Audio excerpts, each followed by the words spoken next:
Hello, good morning, good evening, good night, dear listeners. You're about to listen to a really old Battle Mallet. This one was recorded way back in 2017. Maybe 2018, actually, now come to think about it. But yeah, it's an old Battle Mallet. It's dedicated to the second of the Felix and Gotrek books, Skavenslayer, where me and Andy get into the weeds about that novel. Get into the weeds. Well, there's not really much for me to say other than the sound quality's not great on this one. I can't remember why, but I hope you enjoy anyway. Bye-bye.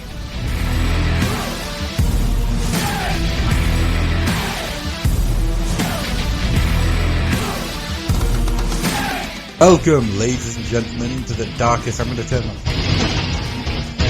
This is a solid start to the podcast already. Yeah, it was cold down here when I came down. So I had my heater on. Welcome, ladies and gentlemen, to the darkest timeline. By which, of course, I mean that you're now trapped in a room listening to me.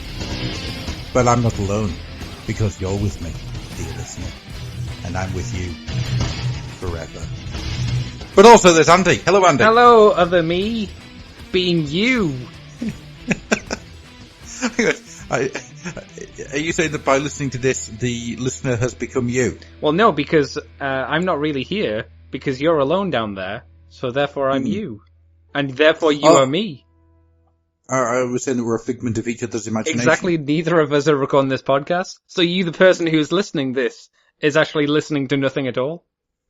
Ah, some kind of like Ouroboros. So a person has imagined that I exist, and I imagine that you exist, and you imagine the listener exists. Mm-hmm. So we've just got this continuous cycle of people not really existing. In fact, humanity isn't real.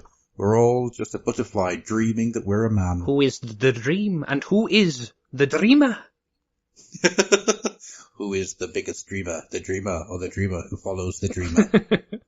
The dreamiest. That's where the term from "you're so dreamy" came from.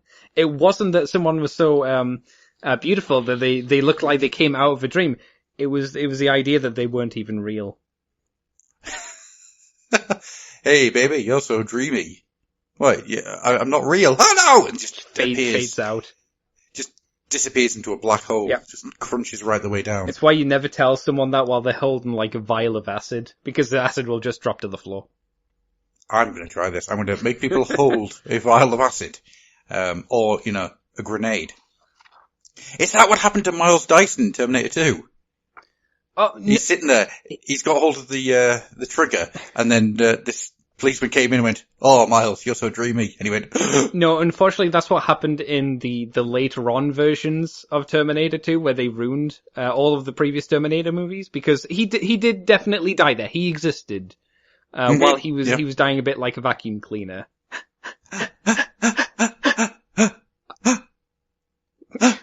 Wouldn't it be awful if on the set that he was actually hyperventilating and no one realised? They're like, he's really good at this, isn't he? Wow. I always like that bit in the film because you feel really sorry for the guy because 6 hours ago he was just about to go and have his dinner. Yeah, I know, right?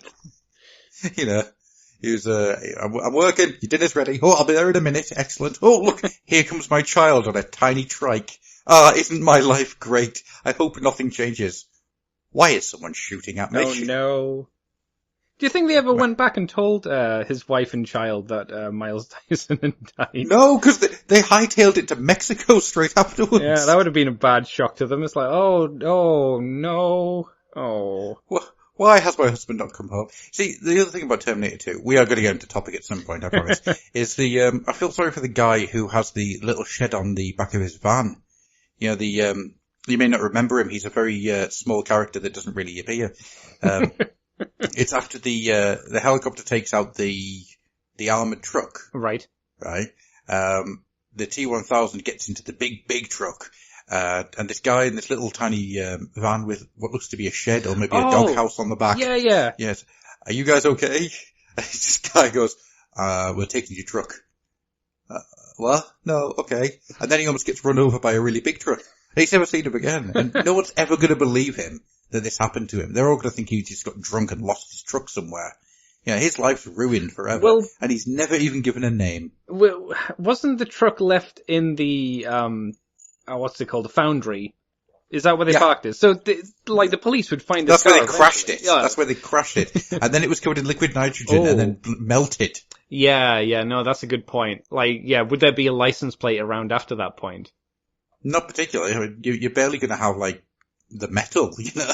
That man never left that highway, you know. He's trapped there in limbo. Just walking up and down saying, man's got a metal face. Man's got a metal face. It's like the kid on the bicycle in The Mouth of Madness. Yeah. Like, people see him getting older and old. He's like, man with a metal face. Man with a metal face. I'm losing me. I'm losing me. I always felt really sorry for that guy with the kennel on the back of his truck. What was he doing with it? Well, I've never ever seen No. a car like that. Never. No, I've no idea. Was that his home? Did he live in that? Unless he lived like a dog, I Well, don't really see how he could have. He might have been like homeless and it's like, well, I've got me and I've got my truck and I've got nothing else, so I'll build a tiny, tiny house to sleep in. I mean, it's possible. I mean, as much as anything else we've talked about so far might be possible. See, I just want to see James Cameron just ditch the entire Terminator series and just do a film dedicated on this guy and his life. This man. Yeah. Yeah. Well, I think they'd probably be more interesting than, again, it is to rag on the new Terminator movies, but no one likes them anyway, so it's fine to rag on them. Be more successful than going down more of that road. It comes to something when every Terminator film that's come out after 2 makes 3 look less bad. Yeah, it's Because three's just a nothing film, you know, yeah. it's just a quintessential 2000s schlocky film, I'd say. Yeah, big blockbuster movie. Yeah. You know, there is nothing there whatsoever to hang your hat on. But it's got a decent ending. Yeah, the last sort of 5 minutes of that film I still think are really, really well done. But the rest of that film is just nothing.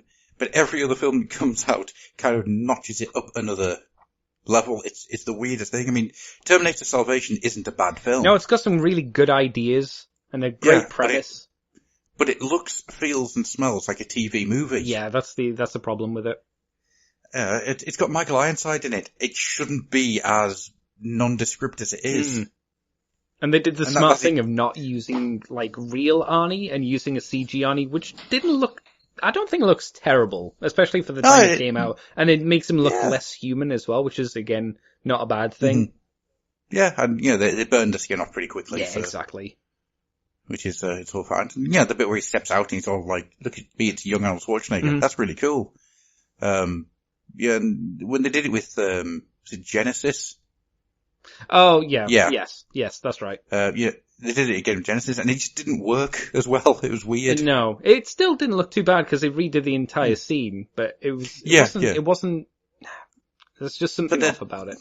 But the 3 guys he goes to are 3 different people, and it annoys me so much because one of them should be Bill Paxton, and the other guy should be the guy who turns up in everything as the main bad guy and was like 3 bad guys in Buffy. Because he's known for being big and weird looking, which is a weird thing. Oh yeah, and he was Shao Kahn, obviously. Yeah, that's right. Yeah, bald Shao Kahn. Yeah. Wasn't one in the new version, or was it the old version? No, it must have been the newer version. One of them was Gary Busey's son, I think. Is that right? It's been. I watched Genesis once and it was like, it's not as bad as some of them. Once again, though, it's just nothing. Yeah, very much so. Very much so. Well, no, it starts off being a nothing film and then gets so convoluted in its own twisty. The thing that annoyed me the most about Genesis is that they didn't make it look like it was in the 80s. No. Yeah, it looked like a modern day film. Mm-hmm. Yeah, everyone was wearing modern day clothing. I was so annoyed at it because, yeah, if they'd like had them dressed in 80s dress with 80s music playing and made it, they filmed like an 80s film, that would have been brilliant. And then when they moved forward, they changed the style of filmmaking. It would have been really cool to see. But they don't. It just looks like a film. We needed Arnie in one of those really flammable tracksuits. Oh, shell suit. Yeah, that's the shell suit. I couldn't remember the name. I just remembered that they, like, if you breathed on them, they'd light on fire. wearing the shell suit with a global hypercolor shirt Exactly. underneath. Yeah. Oh, mate. Oh, yeah, you're singing my tune there, fella. I mean, they were ruining the Terminator's character at that point anyway, so why not go all in? Yeah, I still haven't seen the last one. No, I don't plan to. I can't be bothered. No. It's the same as Alien Convent. I saw that. It's like, it's kind of fun because it's really bad. The one I haven't got round to watching, but I hear is also really bad, is the new Predator movie, or the newer Predator movie. Oh, God, it's so bad. Yeah, it's amazing how many, like, 80s movies they keep trying to reboot, and they just keep being terrible. Yeah, it's because all these early films are the lightning in the bottle. Yeah. Predator should never have been the success that it was. It's for all intents and purposes, it's just a dumb schlocky movie. Mm-hmm. But it's just got this real, it's got a whip smart script. Yeah. And all the characterization is boom, there's your character. Yeah, it's perfect. Same with the original Terminator. Yeah, it's a film with no money behind it whatsoever, but it knows what to do with the money it hasn't got. First Alien, even though the second Alien had a much bigger budget, they still knew what to do with the limitations. Yeah. The problem, I think, is that as filming technology gets more and more ingrained into the process, people are just falling back on it. And it always has to be bigger as well. I think that you always got to upscale. It can't ever be like a simple story or a smaller scale story. I've always said that Terminator 3 should have been a film where John Connor isn't in it until towards the end. Yeah, it's a film where... Did you ever see we are going away off topic here, but we will get onto the topic at some point. Did you ever see the Dark Horse comics that were a direct sequel to the first Terminator film? No, never. Right. So they were made pre-Terminator 2. Oh, okay. Right? And they pick up from the end of the film, and it is two more Terminators who don't look like Arnold Schwarzenegger. They're completely different people, being sent back to A, discover what happened to the original Terminator, and B, hunt down Sarah Connor, and also see there's another thing they have to do. I can't remember what it is. But it turns out that there are, at any given time, there's about 200 Terminators around the world. Oh, wow, okay. All doing different things. Yeah. Like some are sleeper agents, some are, on a certain task. Yeah, and I thought that was a really interesting way of doing it. It's no longer just hunting down Sarah Connor. It's these other things doing different things. And it'd be quite cool to have a film where people who aren't attached to the Connors at all uncover, a Terminator that's doing a mission. And you could have it like The Thing, which of these people is the Terminator? Yeah. I think, though, at this point, we just need to not have You couldn't do it now. Yeah, this is the problem. They just need to end. They've ran over the corpse so many times. I don't know. Like, maybe there are people that still would want to see a new Terminator movie, but I just like, I can't do it anymore. No, absolutely not. Stop being so cruel to the puppy, please. I beg you. That's the thing, though, isn't it? It's any of these kind of franchises. There's only so much you can do with them. I mean, point me out a franchise that you yourself would say hits the ball out of the park every single time. Well, do we need to include The Hobbit into Lord of the Rings? Because otherwise I'd say Lord of the Rings. Yeah, you're absolutely right. The first three Lord of the Rings films, perfection. Yeah, though I still say that the third film is the weakest of the three, and it has real clunkers in it. It's got so much to cover. Oh, absolutely. And when I first saw it, I was annoyed that they never did the Raising of the Shire, but then I kind of realized that, I don't have you don't need it. I don't have the endurance to do that. Nah, it was unnecessary for it to be there. It didn't need to happen. No, you're absolutely right. But yeah, then the Hobbit comes along and absolutely ruins it. But yeah, I mean, that's the problem. It's always the idea of making the quick buck because it's something that's been proven to be successful.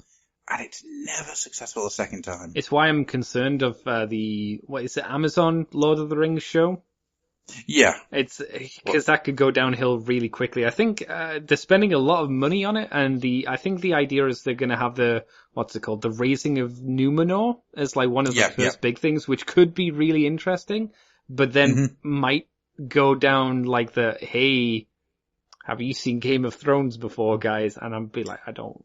That's exactly what it's going to be. It's going to be a sanitized Game of Thrones. Yeah, it's like no. Yeah.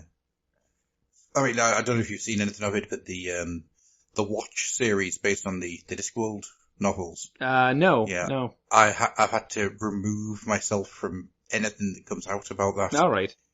Because otherwise I'm just going to end up in a frothing frenzy about how angry I am at it. Did you like the BBC ones that they did? Like Colour of Magic and stuff? Oh, Colour of Magic and Light Fantastic were always going to be weak, but I mean, they're alright for what they are. I thought Going Postal was pretty damn good. Yeah. And I've got a lot of time for Hogfather. I think Hogfather came out pretty well. So none of them were like offensively bad for you personally? No. Oh, that's good. No. That's good. No, I think that trying to adapt Pratchett's voice into live action is always going to be difficult. They did it quite well for the video game though, right? Oh yeah, but a lot of it was a monologue. Right, okay, I see what you're saying. Yeah, a lot of Pratchett's humour and worldview comes out in the descriptors. Ah, okay. Yeah, so it's, the best way I thought to describe how Pratchett works is the characters just get around their lives whilst Pratchett himself tells you what's happening to them. Ah, right. Yeah, it's each character has a very distinct voice and a very distinct style of speaking, and acting, actually. But it's always that the humour comes out of the situations for them, or it comes out of their character, rather than having one-liners and jokes. Whilst the wit of Pratchett comes out through the descriptors of what's happening around them. You know, it's why it's so difficult, I think, to do that, because then it just gets turned into taking out this line and making it into a one-liner that this character says, rather than it being a part of the description of the events that are taking place. Yeah. So, but yeah, the Watch series looks fucking awful. There's a kettle. What do you mean, a kettle? It's cyberpunk. Oh, right, okay. I thought you just meant a kettle. No, they've taken it and they've made a cyberpunk series out of it. Right. Which is like, okay, what? But yeah, every single decision they've made has been bad. And I'm really angry at the fact that they've sat on the entire, but look, we've got a woman of colour playing this character. Yeah. Yeah, but Lady Sybil Ramkin needs to be aged about 45 and a battleship. Otherwise, it's not Lady it's not Lady Ramkin at all. It's a person. It's a different person. It's a different character. Yeah. Name that person. I don't give a damn what colour she is. She needs to be a city. Yeah, she needs to be huge. Yeah. Or else everything falls apart, because, you know, she's a character that has so much money that she, you know, has to keep changing banks because they keep filling up. But doesn't really care about any of the trappings that go with it, and just wants to keep her dragon sanctuary going. You know, okay. Then falls in love with Vimes because he's a broken down man who was once good, but has just been destroyed by the world. Right. Yeah, and he's somebody else who's like past his prime and is not much left of him until he meets her, and that's kind of the fucking point. To have them both as young, good-looking people, it's like, no, you've missed the fuck's sake. Yeah, because then you could argue that they're not falling in love with each other because of like who they are. You could be like, well, he's hot, she's hot. Yeah, there's probably a reason. I mean, there's a line that Vimes says, and it's the woman was a city, and if she opened her gates to you, you would be warm forever. And it's, yeah, that's what their relationship is built on, that, you know, she allows him in because she feels for him. And that simple act of generosity gives Vimes the humanity that he's been craving for so long. Right. And now she's a vigilante and he's like super buff. So they're not the characters. No, nowhere near. Nowhere near. Good call. Yeah, I'm not even going to get into how they've actually made it a less, I'm not going to get into it, to be honest. Because it angers you. It's just, these are stupid mistakes. Yeah. They've taken a character who is a dwarf, who is a female dwarf called Cheery, who is the first dwarf to start wearing skirts. Okay. Yeah, because all dwarfs are male. Mm-hmm. But I think what we'll do is I'm going to cut this entire sequence out, and I'm going to just have this as a little extra bit. Yeah, this could go along with the Rambly stuff with you and George. Yeah, absolutely. So Cheery Littlebottom is the first dwarf to come out and say, I am actively female. Okay. Right? Sure. I want to do everything she has seen human females do. Wear skirts, put little diamonds on her axe. As all ladies like do. Yeah, it's all taken through the eyes of the dwarf. So it's taking these ideas and moving them on. One of my favourite ones like that is troll strip clubs, where you already know what a troll looks like naked, so it's interesting to watch a troll put clothes on. Okay. It's the excitement comes from seeing what they're going to end up dressed in. Brilliant. But in the series, they've made Cheery into, instead of a character who is ostracized from all sides because of the choices that she has made to be true to herself, they've just made it into somebody who is now a guy in a dress with a beard. Oh. Not a dwarf. It's just a guy in a dress in a beard, which I understand is, it's a tricky subject to try and deal with, but it feels to me like it's less inclusive because Cheery's story can be about anybody who has felt ostracized from their peers. Yeah. I would say it's more interesting as well, because if they are the first dwarf to identify as female, out of the entire dwarf race, again, that makes it more unique as well. Yeah. More interesting. Yeah. You could do more with it, I would have thought. And probably they Pratchett did, yeah. Yeah, Pratchett did a load with Cheery Littlebottom, and she was used as a really good cipher to tap into lots of different issues and lots of different concepts. And it upsets me that they've kind of chopped it down to just this. Yeah. But then Anyhow, that's showbiz, folks.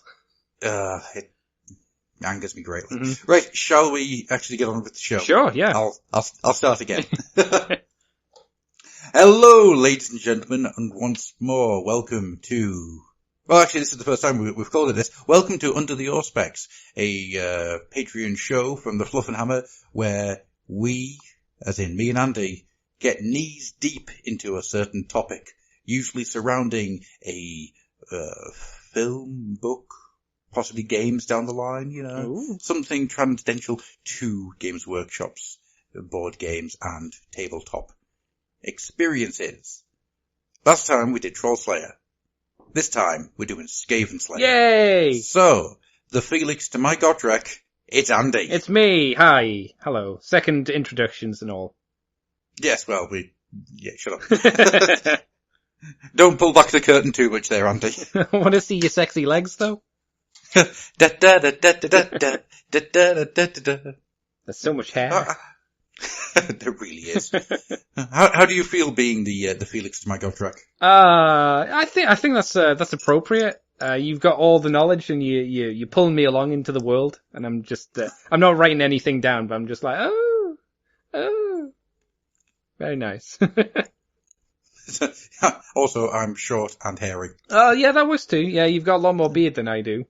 And I am getting Felix's long hair at the moment, since I haven't been able to get it cut.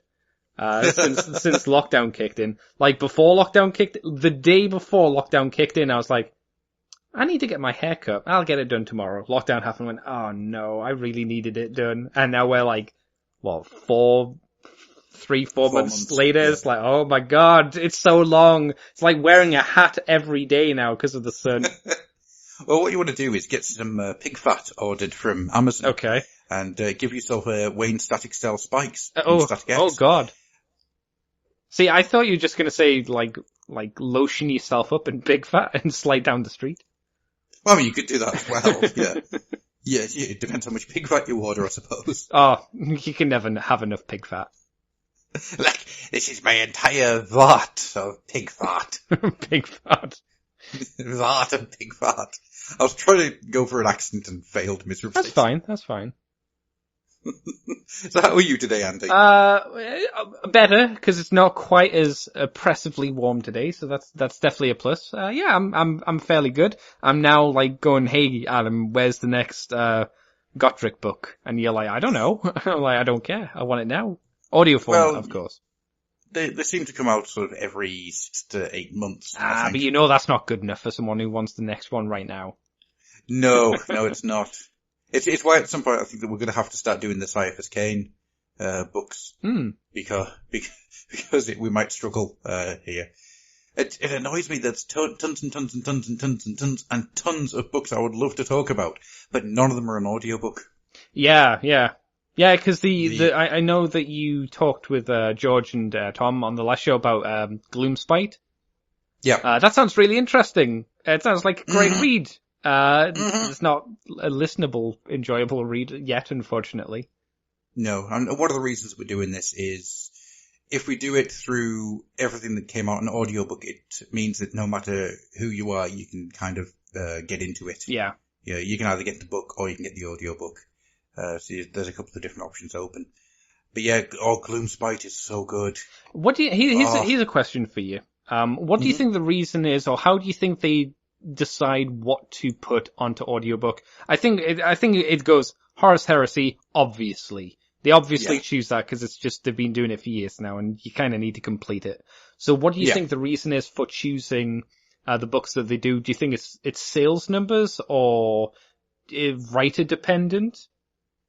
I think it's dependent on two things. There's probably a list somewhere where books kind of drop off, depending on what's going on. I think it's dependent on who they have available to do it as a reading. Okay. Because the way that audiobook contracts work, to my knowledge anyway, from the ones I've done, is that you have a certain set amount of time to get it done in. So that kind of narrows down the amount of books you can do in a year, so to speak. Right. So you probably have to pick the ones that you know are going to sell better than others. I think something like Gloomspite probably will get an audiobook release at some point, but when is another matter entirely. It's further down the line, that kind of idea. Yeah. I mean, Trollslayer is a weird one that it got an audiobook at the speed that it did. That has to be due to how successful or how well received the previous three Gotrek's audio dramas for AOS did. Has to be the reason. Oh yeah, absolutely. I mean, the Realmslayer books, the Realmslayer and Blood of the Old World, they topped the Audible top 10 charts. Oh really? I didn't know that. That's ace. What was it? It might have been the top 20. I do apologize. It's up there. They made some serious bank. They did really, really well for themselves. The Gaunt Ghosts books, they've been doing really, really well, and they've been hitting the most loved lists as well. Which is another one actually I'd love to be able to do, is the Gaunt Ghosts books, because they're kind of like a weird hand in hand with the Slayer series, right? Because they came out around about the same time. They were both the launch pad of the Black Library. So you had Gotrek as the Warhammer Fantasy Battle releases, and Gaunt Ghosts as the 40k ones. And they both have the same problem of Audible released the last two books in the series, and now has gone back to the beginning to start doing them. It's really unfortunate when that happens. Because I didn't realise that the only book that was on Audible at one point was the last book in the series for Gaunt Ghosts. So I was listening to it going, I ain't got a damn clue what's going on here. No, you wouldn't, I suppose, would you? But I've now gone back to the beginning and I've gone through the first three, I think. I love those books. They're so good. Yeah, the Necropolis is brilliant. It is just superb. I would actually put I would say Necropolis is a better book than anything the Horus Heresy did. Ooh, wow. All right. Big words. Because between you and me, Andy. Yes. The Horus Heresy series isn't great. I'm guessing you mean as a whole. As a whole, Right. yeah. Yeah, are you saying there's Yeah. more flops than there are successes? There are a lot more misses than there are hits. Okay. A lot more. The sheer amount of them that I've kind of gone, oi, what is this? Mhm. Yeah, this is nothing. This is just moving characters around. Yeah. And then you've got things like Flight the Eisenstein, which is, absolutely amazing. The first two books, of course, absolutely amazing. Would you believe, as we're speaking, I'm using my free audio credit on a 2-for-1 sale to get Clone Lord and Flight of the Eisenstein. Oh yeah. I'm doing that right now. Clone Lord's so good. I can't listen to it because I don't have the first one, but Yeah. that's fine. Yeah. It's sale. It's 2-for-1. Get 2-for-1. Why not, right? Mm-hmm. Absolutely. Yeah. I would say get Manflayer and what's the first one? Primogenitor. Primogenitor. Yeah. And Manflayer. Friggin' hell, Manflayer's good. Like, oh my god, Manflayer is good. Yeah.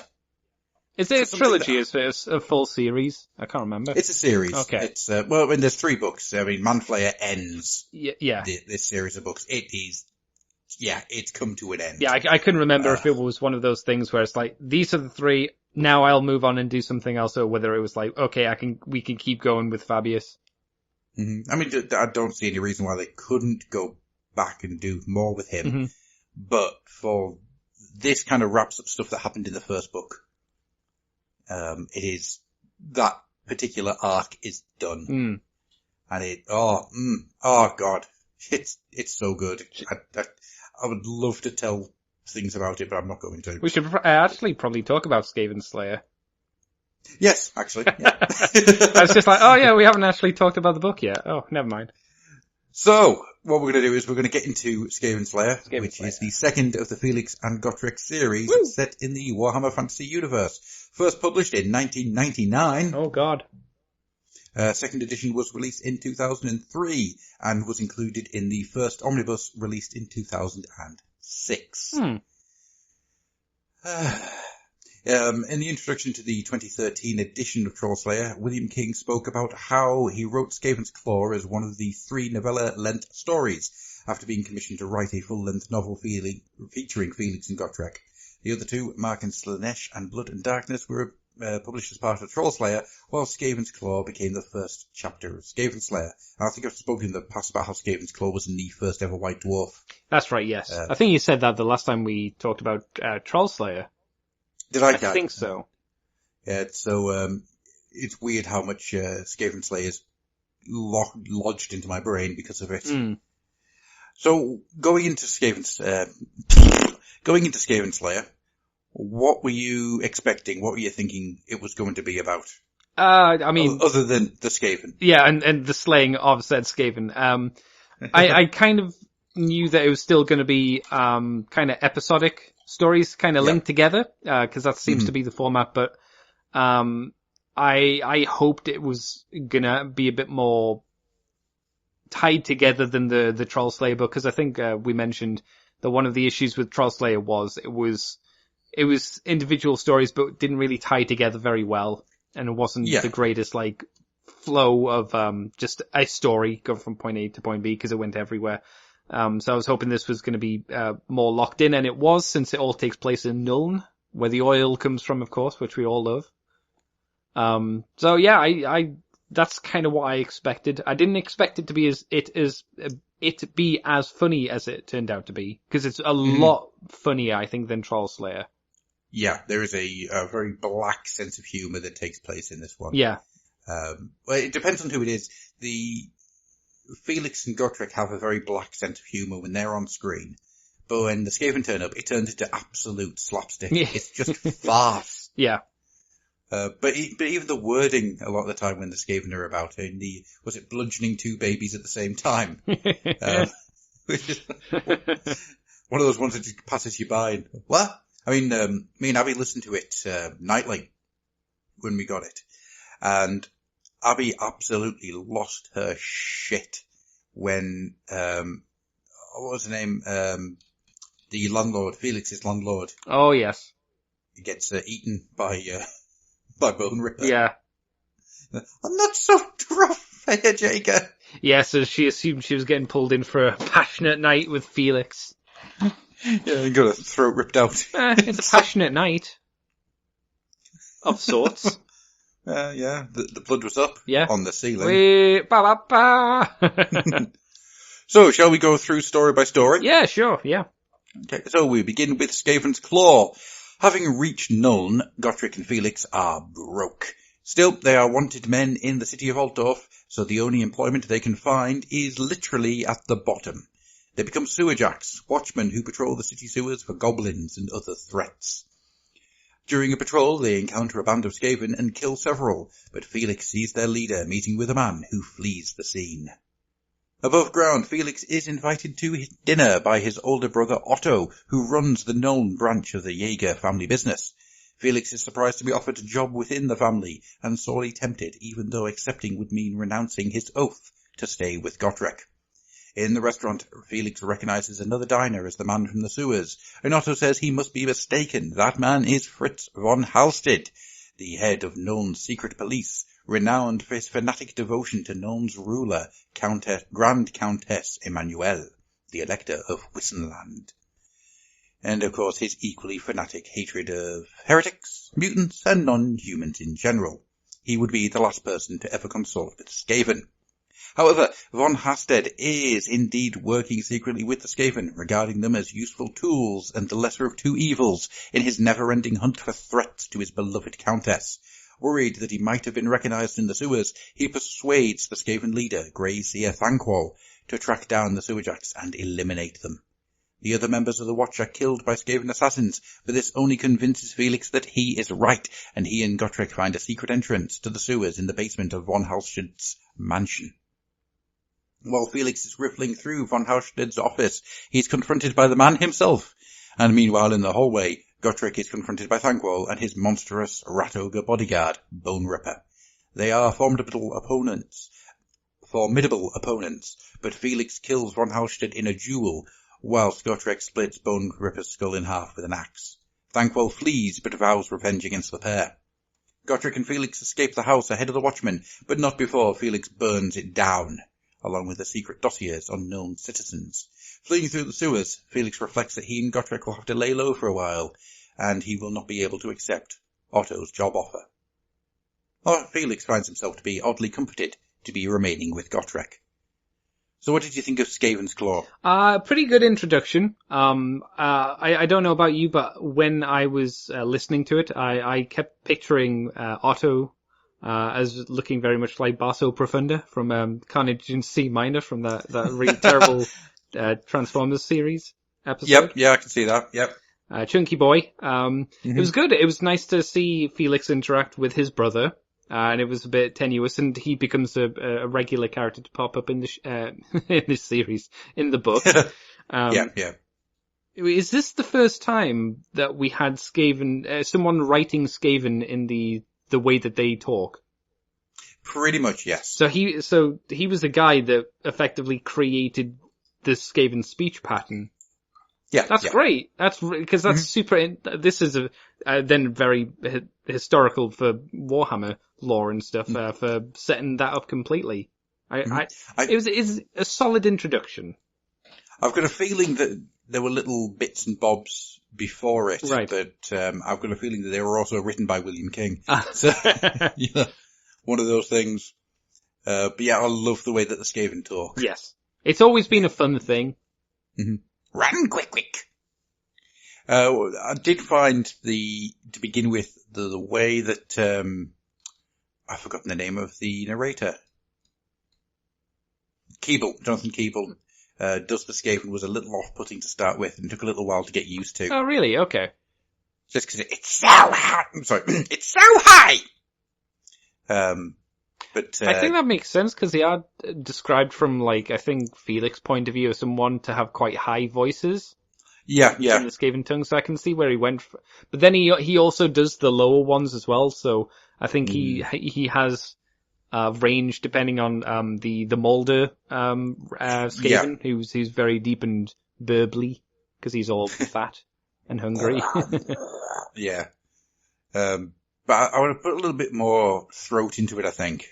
Ooh, for 16 hours or however, 12 hours or for however long the book Yeah, is. yeah. So it just instead of it being quite high up here, it would be more like, yeah, we'll find him. Right. But that's just me. Mhm. I think I would have just put a bit more throat into it. I got used to it, but it just took me a little while. It felt a little bit too cartoony, I think, Okay. to start with. What did you think about the very first time we get to meet Thanquol? You mean his introduction? Yep. What was his introduction? Because it has been a while since I heard that. He strode into the Skaven and went, "I'm in charge, motherfuckers." That sounds appropriate from the small bits of Thanquol that I know. Because the main thing I remember Thanquol from is from Shadow of the Horned Rat. Yeah. And he's not very thankfully there. No. He's just no. mean Skaven guy. That's about it. Mm-hmm. Yeah, whilst, Thanquol has some of the best moments of the book. Oh, certainly. Yeah, Certainly. he's just such a wonderful creation. I mean, I love the bit later on where, he's got the far squeaker. And it's, they're asking questions like, so, what setbacks, Thanquol? He went, can't hear you! Can't hear you! It's breaking up. It's broken. You can just see him like rattling like things around and just scrumpling up paper and going through a tunnel. In this little story though, one of the bits that really sticks in my mind is Hef and Spider. And their... Oh, the two sewer jacks, right? Yeah, the two twins. Yeah. Yeah. Where Hef comes back and Spider is in the house and the house is on fire. And he's just like, no, he can't be dead. He can't be dead. And then just hears chittering sound behind him and big claws just come into his vision. Yeah. Yeah, it's really nicely written. Mm-hmm. It's one of those things where a lot of people talk about King having a very pulpy style of writing as a negative. But I think it works so well for moments like that. Yeah. Why was it used as a negative, do you think? I think people kind of look at pulp, the way that pulp's written, as being a lazy way to write. Okay. But it's a style that's actually quite difficult to get. Mm. If you write pulp badly, it's unreadable. You do it well, and it's really fun. Yeah. 'Cause, I mean, especially in the most of the stories actually in this, it bounces between being absolutely horrific and really funny. Mm. Yeah. The argument could be made that Gotrek is a bit more one-dimensional in this book than he is in later ones. Yeah, this book isn't really about him. No, it's much more Felix-centered. Yeah. It's Felix, trying to live a somewhat normal life, and then I think primarily Skaven. I mean, this is a heavily focused on Thanquol and how the Skaven work. Yeah. And then it's just Felix and Gotrek, foiling the plans for the most part. In good ways, but the main push is for Thanquol and the 4 other clan members. Yeah. And I'm fine with that. Oh, absolutely. You'll notice the style of book gets reused again later on, where it's going through the different clans. So I think it's Beastslayer, there's little chapters dedicated to all the Chaos Powers. Ah, okay. So it's the same kind of thing same style being used again, but it works. It's great. It's weird because in my mind, the way I pictured it was like, do you remember the Mega Man games? Yeah. How you could select your boss. It's like, select your boss. Clan Scryer. And you had the Clan Scryer level. I suppose, you could probably swap around a few of these stories and it wouldn't really change anything, would it? I think some of them would, but yeah, for the most part, the main push of the story, you'd be fine reading them in whatever order. As long as Thanquol's was last, obviously. Actually, no, you couldn't. Couldn't you? No, thinking about it, because each one adds a little layer on that, gives Felix the lead up to what they're actually trying to do. What the Skaven are trying to do. So maybe you couldn't. Just a thought. Before moving on to the next one, I want to talk about Fritz von Hallstatt. Yes. Because Fritz von Hallstatt is a fascinating character in my eyes. Okay, why is that? Because, everything that he's done is just to basically go, Emmanuel, notice me. Yeah, he's probably one of the most terrifying types of real people. You know, the zealot. Yeah, he believes everything that he's doing is for the greater good, for the betterment of mankind. But what he's doing is some of the worst and most evil things that you could ever do. And in a way, he's not wrong. He just doesn't have the full information to understand what's going on. But he's also so arrogant, he doesn't want to learn the full information. Yeah, I think that's due to him being a noble of sorts as well. Yeah. I mean, there's the entire bit where he's given the Skaven warpstone because he thinks that they use it as food stuff. I imagine that the Empire does consider it that, though, doesn't it? Like, they consider it a waste product rather than something more insidious. Mm-hmm. I mean, yeah, you have to be quite educated to know what warpstone is. Yeah, and usually the ones that know that are usually reading texts that are forbidden, right? Because doesn't the Doctor have books that are like, oh, don't read this book? Yes, it does. So it's not even just well-educated people, it's well-educated people who are either rich or who are influential enough to get those kind of tomes and knowledge. I think at this point, the idea of warpstone was something that people didn't really know about, but I think by the later editions of Warhammer, it became something that people knew a lot more about. Do you mean in terms of the people of the world, or do you just mean about lore? The game players? No, I mean the people of the world, okay. the in-fiction dirt farmers of the Empire. That makes sense, yeah. Yeah, because I imagine a lot later on down the road, Skaven have popped up more and more, then they're like, hey, why are they using warpstone as a giant drill? That seems weird. Maybe this warpstone's not very good for them to have too much of. Just a guess. So, favourite Thankwall line, of course, in this one is he wishes he was back in Skavenblight watching humans run through his big maze. Yeah, that's great. That gave me a great picture. Yeah. In my mind. I don't know if you can hear a piano playing in the background. That's kind of weird. Did you know what would be weirder? If you didn't have a piano in the house. Oh no! Piano ghosts. The worst. So if the microphone's picking up the piano, I do apologise. Because Skavenblight's a long way from Nuln. It's a long way from Nuln. Yes, it is. Hella distance. It's like down by Estalia for the most part, right? Is that what it's called? Estalia? Yeah. Near the Border Estalia. Princes. Mm-hmm. I love the Border Princes. It's such a brilliant idea. I just like Sven Carson. Who oddly enough looks like the hero from Warhammer Quest that you could buy, but they never called him Sven Carson. Yeah, actually. See, to me it looked like the same character design. Mm-hmm. Yeah, I can definitely see where you're coming from there. Yeah. But it's one of the things I really like about this is Bone Ripper. Yeah, this horrible thing. It kills Felix's landlord. It kills Heffen Spider. Mm-hmm. Yeah, it's just work. Anything that it goes and sees, it kills the sewer guard captain. Yes. The big guy. Just there were two. There was the captain who was quite big, and then there was the big dumb one who survived till Fritz's house. Yeah, I can't remember. Yeah, that's the guy I mean. Yeah, the guy that's just sitting in the basement crapping himself. Yeah, and then just is eaten for his troubles. Pretty much. And then after all of that, he just gets like, chew on this, slap. Yeah, it's down in a second. It's like, God damn, Gotrek, you're OP. Is it just me, or does he seem a little too good in this one compared to Trollslayer? Oh yeah, like he feels like he's leveled up. Yeah, like this is a one-shot kill on an enemy that should be quite difficult to kill. Like rat ogres are no joke, and these are one-hit KO. It's like, damn, son. Well, you think about him fighting the orcs and goblins in the last book, or the troll, you know. Yeah, he can do some serious horrific damage, but yeah, he's not immune.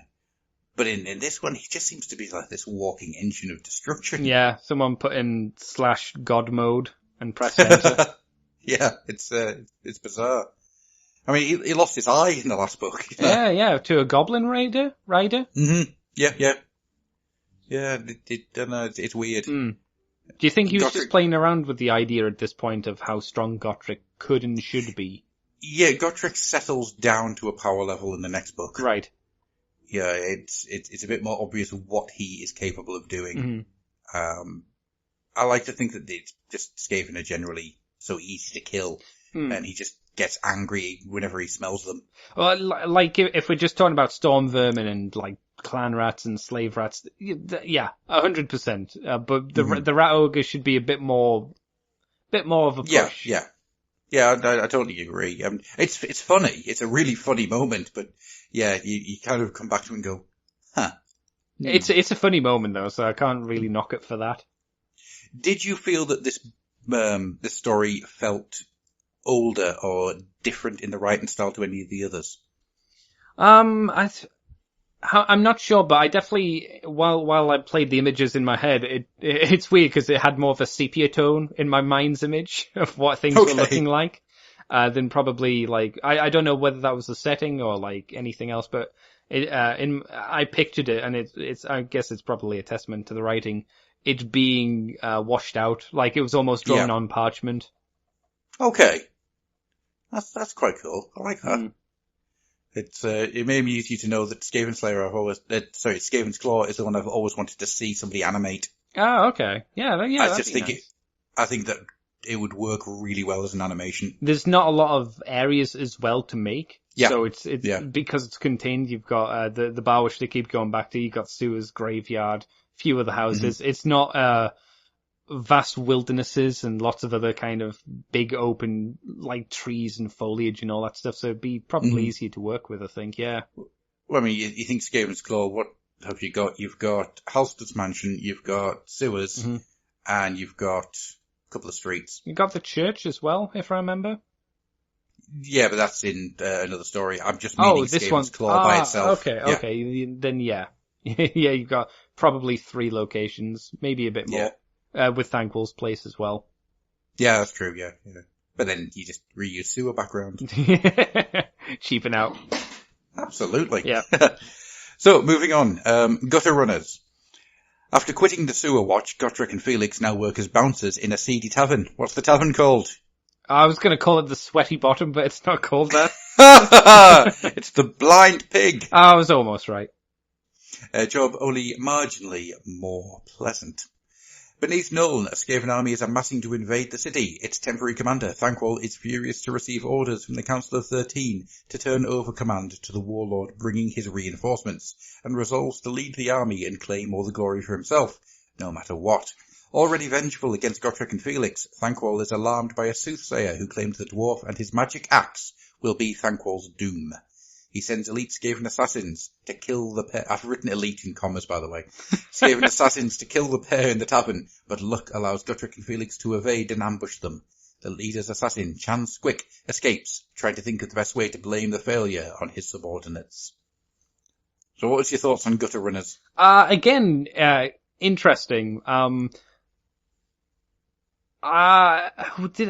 I'm trying to think, did I like it more? No, equally. I think equally to the first one. I thought the perspective of the assassins was quite nice. We got to see more of the arrogance of the Skaven as they were pouring in through, and slowly getting cut down one by one, going, oh, this isn't going how I thought it would. Oh, oh no. Okay, time to go. I was meant to mention it in Skaven's Claw, but I love the sequences where it's, look, they're weakening! Get in there! Yeah. Glory will be yours! Yeah. Like the Skaven underlings are just like, are you kidding me? No. You gotta do it though. Lead from the back. Yeah. That's the I love lead from the back. Yeah. Love it. I mean, Chan Squick's such a great character.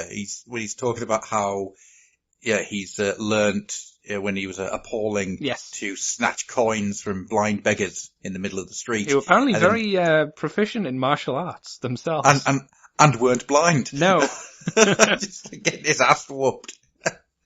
And all the different things, and the fact that he got trained by Deathmaster Snitch himself. Yeah, that's really cool. I was really happy to hear a name drop by Snitch. I was like, oh, someone's a big boy, aren't they? Yeah. And I think the other thing I really love about this story is that Felix, being the player that he is, starts getting all down and dirty with a young lady. And during that time, rat men just come through the ceiling. Yeah, if anything's going to throw you off your game of Wounded Lady, it's going to be Ratmen. It's just like, oh, Felix, you have no luck. Though, to be fair, by the end of the story, I was very much on board with Abby and her opinions of the bar wench. Yeah, she needs to be burnt to death. Naughty girl. Yeah, we'll come to her. Yeah. I mean, I honestly feel that she's one of the weaker parts of the book.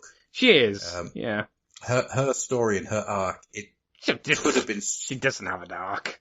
No, but it could have been something else, I think. I guess, yeah. I think they just wanted to have something very much like probably Felix wanted, something quick and easy. Yeah. She's not an interesting character. No, she didn't really challenge Felix on an intellectual level, shall we say. No, and I do honestly feel that William King gets better at writing women as time goes on. Mm-hmm. But yeah, this is not one of his high moments. She's literally there for Felix to come home to. Mm-hmm, yeah. And it's a shame because, yeah, she's a bloody awful character. I'm not sure she would have fared much better if she was, going out and helping them or anything like that. Oh, no. I just wish that the conversations they had been in just something. Yeah. Yeah, you don't feel that he actually has any feelings for her. Oh, no, totally. Yeah, she's just there to keep his bed warm. Mm-hmm. And as something that's been written, she doesn't really come across as a character. No. Yeah, no, she's very much a cardboard, cut out, a background thing that you're like, oh, yeah, that's kind of expected, I suppose. Yeah, which is, I do think it's a failing on King's part. Maybe, but yeah. As I say, he does get better at this. When we get into the next book, oh God, we get Ulrika. Ulrika Johnson. Oh yes, actually. Oh no. Ulrika, the daughter of the March Boyer. Yeah, that's when you start getting stuff. Does she say a wooga? She does not. Ah, bummer. I mean, she might do, but it's never recorded. Oh God, Ulrika. Fucking Jesus.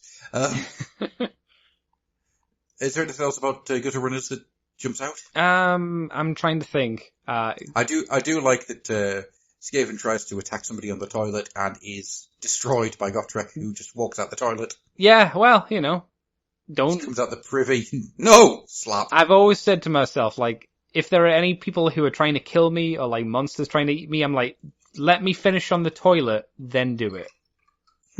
Give me that.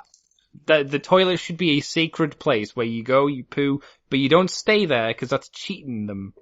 And that breaks the rules, so then they'll be allowed to attack you. You do your business, you go out and you face your demons or whatnot. The throne should always be sacred. Should be a safe spot. What did you think of, is it Henrik, I can never remember the name of the landlord. Oh, yeah, we get a little bit of his stuff. It's a very basic fleshing out that he was a mercenary who, I was gonna say, took an arrow to the knee. Lol. It wasn't something like that, was it? He was injured. He retired. Yeah. He was injured and retired from the life of a mercenary and used the money to, open a bar with his wife, and his wife died of some illness. And that's pretty much his entire backstory. It's summed up a little bit faster, but not much. Yeah. He was fine. Again, I think he was probably only a little bit more developed than Arissa, to be honest, the bar wench. Yeah. They were there to be, again, just a quick thing, like an area setup where you didn't need to worry too much about them. I do like the part where he's in the cellar changing the barrels over, and he feels hearing noises. His instincts kicking. Yeah, that was nice. Yeah. I thought that was, once again, a really good horror moment. Yeah. And he didn't do the dumb thing, which I was like, oh, he's gonna be a stupid bastard, isn't he? He's just gonna walk down in there and get killed. But no, it's the subversion was, he knew something bad was there and went, I'm gonna leave and tell someone about this, maybe. I was like, hey, a smart character, wow. I'm going to leave this and I'm going to go and tell Felix and Gotrek and they can come down and sort it out. Yeah, I was like, oh wow, smart characters. They do exist in writing. Mm-hmm. Fantastic. Yeah, I really like that sequence. I think that sequence was really cool. The atmosphere of it is palpable. And then, as you say, he just kind of turns his back on it and goes, nope, I'm not doing that. Yeah, and it was a good setup as well, just to give you an idea of what gut runners would sound like. Mm-hmm. How you might hear them approach you, for instance, which is good. Should we move over to Night Raid? Sure, yeah. Oh, I think this one's my favourite one. Night Raid? Okay. The Clan Scryer one, right? Yep. Yeah, this one's my favourite one. I like this. Thanquol arranges his planned replacement's accidental death. Do you remember what the death is? No, I don't. Didn't something blow up? Yeah, we have to have a, we have to have the moment, the 3 heartbeats of silence, because he died in an accident involving an exploding donkey. That's right, yes. Yeah, the exploding donkey. And then, of course, the 3 heartbeats is everyone starts talking at well, the same time. To be fair, Skaven's hearts are very, very fast. Mm-hmm. So maybe that was 3 heartbeats or close enough. Maybe. I just love the 1-2 punch of an accident involving an exploding donkey. And then everyone starts talking as soon as he stops. It's fantastic. Yeah, you get the good bit of Skaven going, I want to be the boss. No, I want to be the boss. I want to be the boss. The 13 said I was the boss. Oh, I want to be your second in command. I want to be your second in command. I of course meant that I will be your number 2. Very Ferengish, or Ferengi from Star Trek, which I liked. So Thanquol takes permanent command of the army. However, in his paranoia, he fears that his 3 subordinate commanders, Hesketh One-Eye, Vilebroth Null, and Isaac Gottel, will try to replace him in the same fashion, or else make some contribution to the war effort that will steal some of Thanquol's glory. When a lowly soldier, look, snitch tongue! Woo! I'm going to put an echo effect on that. Reports to Thanquol that he overheard the other commanders plotting. Thanquol has the idea of tipping off Felix and Gotrek, allowing one problem to take care of another, with Thanquol safely free of suspicion. Thanquol's note in badly spelled Rickspiel reaches Gotrek and Felix at the tavern, warning that Hesketh One-Eye is planning a raid on Nuln's College of Engineering. Though they are suspicious of the note, they agree that they must check it out, and their appearance, combined with Hesketh's over-enthusiasm at the controls of an experimental steam tank, pitches the Skaven force into chaos, and they begin both firing on each other and running each other over, convinced that they are under attack by a much larger force. Hesketh barely escapes into the sewer as the steam tank explodes, wiping out his rats. So this is your favourite, is it? Yes, I like this one quite a bit. There's a lot in this one which I absolutely adore. You're absolutely right. The sequence where Hesketh, Vilebroth, and Isaac are all trying to curry favour and also get one over each other, and also try to undermine Thanquol. Yeah, you get an idea of how the Skaven mind has to work. Yeah, it's from an outsider's perspective, it's just this is so much work. It's exhausting. Yeah, every day would be like this as well. Mm-hmm. Oh boy. So out of the 3 of them, Hesketh, Vilebroth, and Isaac, who's your favourite? I do really like Vilebroth. Yeah. I think he's probably the best out of even though this one's my favourite story, I think he's the best character out of the 3 of them. Okay. Hesketh One-Eye's kind of a basic Scryer guy from why at least that's how I feel. He's kind of just small and squeaky, but that's about all to him. There's nothing unique about him. And he's got little glasses. He does, which is kind of cute. Well, it'd be a monocle, wouldn't it? No, he actually says he has a pair of reading glasses. Oh, I missed that. Okay. So he that's right, because he falls over and he breaks his glasses, doesn't he? Yeah. Yeah. So even though he's Hesketh One-Eye, he has a pair of glasses. I love it. I love Grottel. I think Grottel's fantastic. Oh. Yeah, I find him distinctly repellent, which interests me. Yeah, oddly enough, he was giving off a lot more Nurgle vibes than the Plague Priest for some reason to me. Mainly, I think it was probably the voice acting. Mm-hmm. He's got a super deep Skaven voice. Yeah. Which is so cool. Yeah, he's quite proud of it, and he uses it all the time whenever he can. Yeah, I love Isaac. He is arrogance given just 2 legs and a giant gut. And also, he's a fat Skaven. You don't ever get fat Skaven. No, it's true that I think the fattest thing the fattest thing that you see is the giant, what's the large Molder creature that they usually make, the biggest one? The Hell Pit Abomination. The Hell Pit Abomination, that's usually the kind of fattest kind of Skaven thing that you probably get. Yeah, you often see Skaven as being quite wiry. Yeah, because they can't, because the system burns up, food so fast in them. Yeah. It's just this giant fat thing.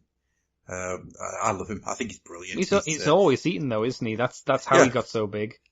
Yeah, he has a tendency of eating his supporters, and he just reaches out and just grabs somebody who's like a subordinate. Just in you go. I very much saw that as Jabba the Hutt when he picks up the little thing and he goes wee, and he eats it. If you remember that sequence. I do. Yeah, that's probably what he was thinking of when he wrote this bit. I'd hope so. I doubt he's as paunchy as Grom the Paunch, though. No, I don't think he's got that much paunch. No. Do you think Grom would eat him? I want to see them both in an eating contest where they're trying to eat each other. Yes, yeah, that's the Ouroboros effect. Oh, God, I miss those goblin characters. So good. So, Lurk Snitch Tongue! Woo! Gets his appearance. Yeah. He's nothing at this point. But what was your reaction to Lurk to begin with? I sent you the image of how I first felt about Lurk Snitch Tongue. He came across to me as the tiny baby mouse from Tom and Jerry. Yep. You just want to pat on the head and go, "Aw, he's so little and mean." In a sea of wonderful Skaven characters, Lurk Snitch Tongue is one of my favourites, full stop. And in like the last chapter, Felix described him as the Skaven he saw that looked the most cunning and spiteful, I think, wasn't he? Which a really nice way to kind of emphasize that even though he's small, well, probably because he's small, he's just full of hate. Oh, he is so full of hate. Lurk comes back later on down the line and he is wonderful. He's just so good. So, talking about the Skaven and the things that they do, let's talk about the raid. Because the raid is chaotic. It's a mess. It's an absolute... I mean, it starts off well. Oh, yeah. They sneak all in, they kill off all the guards. There's a big party going on, so there's only a skeleton crew on. They all get killed, turned into skeletons. Haha. And it all goes slightly wrong, doesn't it? Yeah, and it's not really Gotrek's or Felix's fault for the most part. No, but it's they help. Skaven arrogance. Oh yeah. I wouldn't say it was even Skaven arrogance. It's just instantaneous fear. Because as soon as the steam tank gets going, all of the other Skaven that didn't know that he was going in and going to start up the tank freak out. They freak out instantly and start shooting the tank. And he's like, well, screw you guys. You're trying to betray me, huh? Is that it? It's like, no, we don't know who's in.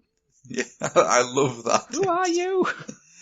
Wait, they know I'm in here, and now they're trying to kill me so they can steal the glory. No, they didn't. They had no idea. No. They saw a tank moving and freaked out, which is fair enough. For some reason, I really like the idea of the lift system that they've got to get the tank back underground. Yeah. I can imagine it, and it looks really cool. It would have had to have been set up really quickly as well, you've got to imagine. Oh, yeah. Dig the hole, build the lift, and then get everything done, set up, and away. Well, that's why the ground collapses, because they dug underneath it beforehand. Yeah. So it's why he drives it outside. After gassing himself, he just collapses underground. I freaking love it. It's so good. I mean, Heskett really just has bad luck after bad luck after bad luck. He wants to start off the steam tank because he wants to feel powerful. He then gets shot at, then he gets his head bashed in by Felix. It's not just get shot at, it gets poison globed as well by an actual traitor. Yeah. It's because he gets gassed, gets his head beaten, and he gets strangled. It's just this bit that goes, Why is life so unfair? I think that should be the Skaven's life motto. Yeah, why is it so unfair? Yeah, and the answer is because you're Skaven and you're all terrible. Mm-hmm. You do it to yourselves. Come on, guys. Then next up we've got the Plague Monk of Pestilence. I think he actually has a worse time than Hesketh. Yeah, but it's not as viscerally hilarious. It's It sort of is. I thought it was kind of funny. Vilebroth just gets horror, you know. Hesketh just gets his head kicked in and he's just like, why me? Mm-hmm. Yeah. So Plague Monks. A plague sweeps through Nuln that is fatal to those it affects.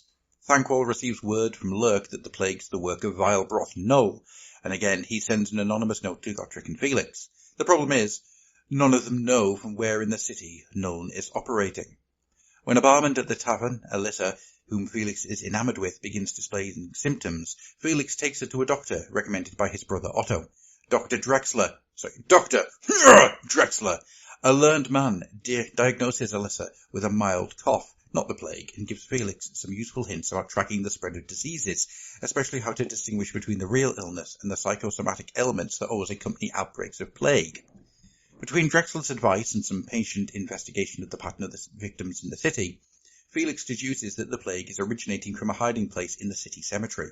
He and Gotrek investigate at night and discover Vilebroth and his plague monks cooking up their latest strain of plague.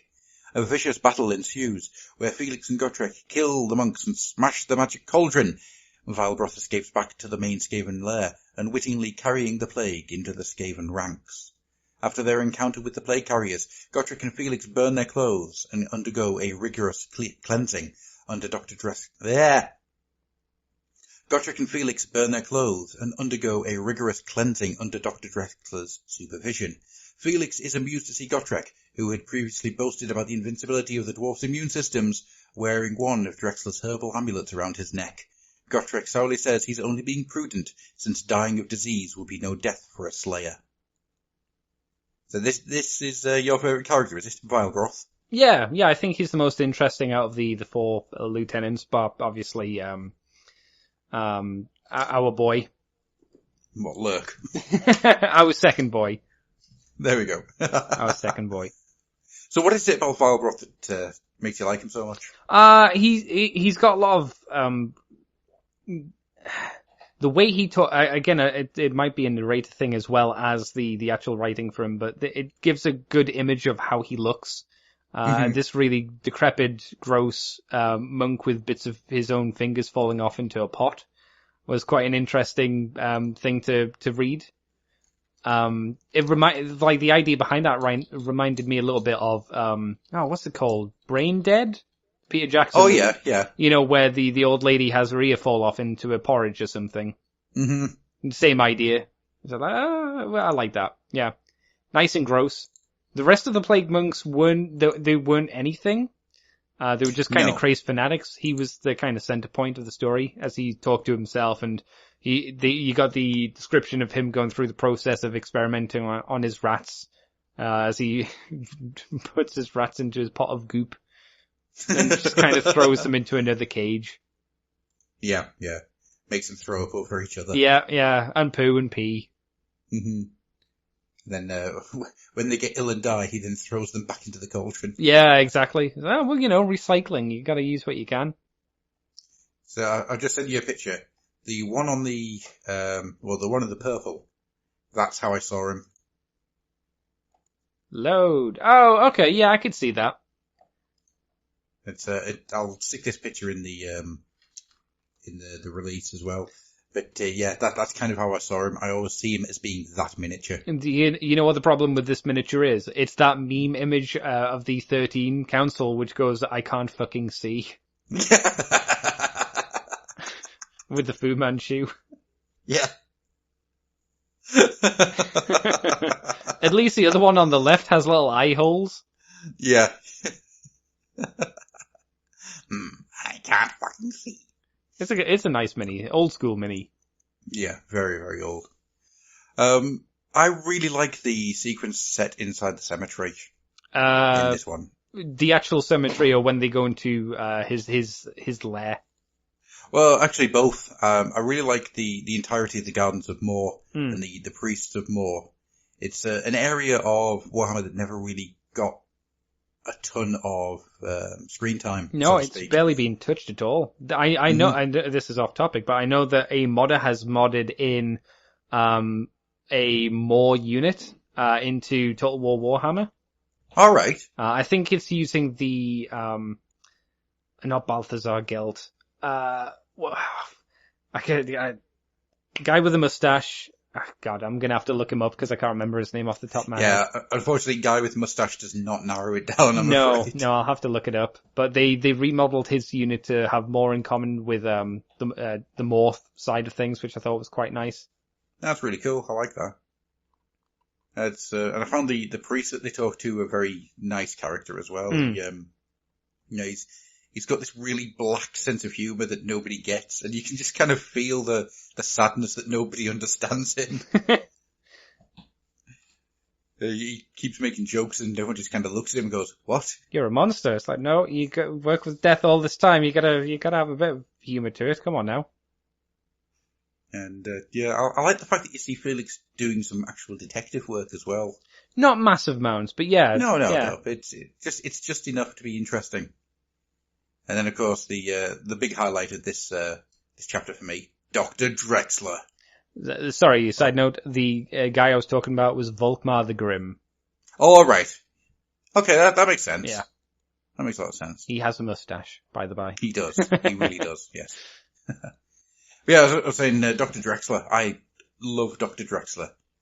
Dr. Hardcore Drexler. Why is he hardcore? Why do you love him so much? Because every time he's mentioned, you do like to go all in the Drexler. Because Drexler, well, first off, his name is amazing. Mm-hmm. Drexler. But he just kind of like wanders around and you're like, so you're a doctor? Yes, I am. Yes. You don't have anything on your walls? No, I went to Araby to learn. And you either come out of there a doctor or die. Is Araby ever really touched on that much in the fiction? I didn't think so. You've got the second of the... No, actually, all three of the Orfeo trilogy has... not bookmarks. What do you call it when the beginning and ending of a story? Oh, epilogue and prologue. Yeah, it's because all the stories of that trilogy are stories that Orfeo tells his captor in Araby. So, yeah, the beginning and end of those stories is always set in Araby, with the Caliph. But no, Araby's never really been explored. I didn't think so. It's only mentioned as a side thing that kind of exists, really. It's one of those things about this old world, going back to the old world, that I'm interested in. I'm hoping to hell that they're going to start doing things based around the stuff that they've never done before. I mean, that would be the smart move to make. Yeah, I think so. If they're setting it through the time of three emperors, absolutely. Yeah. I mean, I won't be buying anything into it because, apart from the books, maybe, but you've got enough. Yeah, well, I mean, entire Resident armies. No. I think depending on what they look like, you could pick up some things if they're not too expensive. If they're orcs, yeah. Yeah. Not Chaos Dwarves. Orcs and goblins. I don't see them doing Chaos Dwarfs. Oh, good though. If they're going to do Chaos Dwarfs, then yeah, I'd be interested, but they just taunt you with Chaos Dwarfs. They never actually do anything with them. They just wave them in front of you. That's all they ever bloody do with them. It's infuriating. It's true.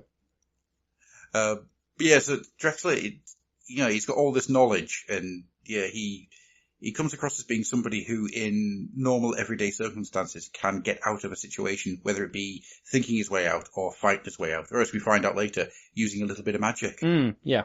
Yeah, because he's a man of many talents. It's not till later on where he just goes, well, I'm fucking outclassed. Yeah, he's good just on the basis that he's a reasonable person. A more modern, by our standards, a more modern, reasonable person. And even Felix considers him a bit of a heretic at first, which I think is kind of funny. Because he says all these things about how to prevent disease spread and stuff like that. And Felix is like, you're fucking nuts. You're not going to leech me. You're not going to throw leeches all over me and make me bleed. He's like, no, that's that does more harm than good. What are you No. Yeah, it's why I like him. Yeah, Felix is just like, this man's obviously a quack. Yeah. This man's obviously a moron. Which, by his standards and by the medieval kind of practices, he would be. Yeah. It's good. Yeah, I love Drexler. He's a very learned man since we mentioned it earlier, he's the one that has the information on the Skaven, which is very kind of forbidden knowledge for the most part. I do feel sorry for him because Felix just basically use him as a library at one point. He does. But it's just as well he does, I suppose. Yeah, absolutely. Because Drexler was part of, or in some connection to the Order, which was connected back to Trollslayer as well, right? Yeah, so he sees the sword that Felix is carrying and classifies the knight that went for the sword as a brother of the Order. So I think, doesn't Drexler try to see if Felix is part of the Order? Yes, he kind of feels them out. Yeah. But yeah, it's cool that Drexler kind of sees that and just goes, all right, okay, oh well, you're obviously a decent human being then. Mm-hmm. I'll not just leave you to die. Yes, yeah, which is nice. Should we move over to Beasts of Moulder? Sure, yeah. So underneath Nuln, the Skaven army is beginning to crumble as more of their soldiers are felled by plague. Thanquol is even more desperate. Thanquol is even more desperate to attack as soon as possible, and proportionally more paranoid about his subordinates plotting. Felix is surprised to be summoned by Hieronymus Ostwald, Countess Emmanuel's personal secretary. Ostwald has assumed the role left by Fritz von Halstead, although he is not as paranoid, nor as brutal in his methods. Word has reached him of Felix's activities, excluding his role in von Halstead's death, and led him to conclude that Felix is also a secret agent of some kind. Felix lets him run with the assumption, which allows him to learn that Ostwald is also suspicious that an invasion is coming. The next ploy in the Skaven campaign is led by Packmaster Isaac Grottel, who has created a new breed of rats that are both prolific and insatiable eaters. A few of these rats are introduced into Nuln's grain silos and consume the city's food reserves almost overnight, making them easy pickings for the Skaven. Again, Thanquol gets word of this plot from Lurk Snitch Tongue, and again sends an anonymous note to Felix and Gotrek. The difference is, after delivering the note, Lurk is caught in the act by the three commanders. By the three Skaven commanders. Gotrek and Felix are not sure what to expect while they are keeping watch on the grain silos, but see black-painted barges creeping up the river and attack. The city's grain supplies are saved, and Grottel escapes, accidentally losing the new rats into the Skaven's own supplies. What was your thoughts on this one, Andy? Again, still a pretty interesting one. Kind of going down the idea of kind of a more conventional rat plague that you'd see in more grounded fiction. Kind of like the game A Plague's Tale. So what do? You out-eat the humans, you get rid of all their food, and then the rats would start eating people and furniture, which was... I'm not sure how you'd breed the rats to do that, but, whatever. Another good one. Not as I wasn't as into it as some of the other ones, but it was still entertaining enough. I think the idea of the rats is quite a terrifying one because they're a plague in human form. They're a plague in physical form. Yeah. Yeah, they are so destructive that they eat, then they give birth, then they die, and their children go forth and eat and give birth and die. Mm-hmm. Yeah, it's that's a game changer right there. Was it in this chapter or the next chapter where they talk about no, it must be the next chapter where they talk about not all the rats were killed, so some of them got into the city, and some of the babies were taken by the rats. Yep. It's like, oh, Jesus. And the bigger ones are cornering dogs and killing and eating them. Yeah, because the dogs and cats are like, yeah, we're not messing with these rats. No. Yeah. So I do like the black barge. Well, actually, the entire bit of this one that really stands out is the bargeman, where Gotrek just keeps threatening him, and the guy just kind of keeps picking up speed. I feel I felt bad for him. It's like, this poor old dude. He's just a guy who has a boat. Mm-hmm. This crazy, tiny, broad dwarf is screaming at him to do stuff. It's the fact he actually says, "I'll rip your arms off and beat you to death with the soggy end." Yeah, this guy like speeds up. And there's a small matter of my fee. Yeah. Oh, I bet he wasn't happy to bring that up. Yeah, he's scared. Please pay me. Terrified. Please pay me for all of this work you made me do. My arms hurt. Yeah, in the middle of the night with ratmen everywhere. Mm-hmm. Super dangerous. What did you think about the part where Lurk is caught by the three subordinates? Oh, I was like, no, let our little boy live. Let a little rat boy live. He's done nothing wrong, apart from everything wrong. He's done nothing wrong. It's the fact that the poor little sod's just like, I'm being so bullied. Yep. There's not a thing I can do about it. No, because he's not strong. The only thing he's got, it makes him a really endearing character. He's the only thing that keeps him alive is his wit and cunning. Yeah. If he didn't have that, we'd be gone. His patronage by the commander that should have taken over, who got blowed up. Yeah. He's like, uh-oh, this isn't good. Yeah. Yeah, because in the... No, it must have been the Scry story. He was being blamed for failing because he was the one with the Thankwall could go after with the least ramifications if he killed him. Yeah. Because, like you said, his patron at that point was gone. So it's like, oh, I can do what with him. So he had to step up, get cunning, get in there. Mm-hmm. And now he has to do it a second time. It's like, all right, well, I guess I'm on your guy's side now, right? Yeah. Well, we didn't mention it earlier on, but one of the reasons that Lurk knows so many things is that one of his brood brothers, he's a guard of Gottel's main area. So he just goes and gets him absolutely hammered and just finds out what he knows. Which is something I quite like. So we're then moving into the final story, the Battle for Nuln. Yeah, this was good. This was a good build-up to this point. Yeah.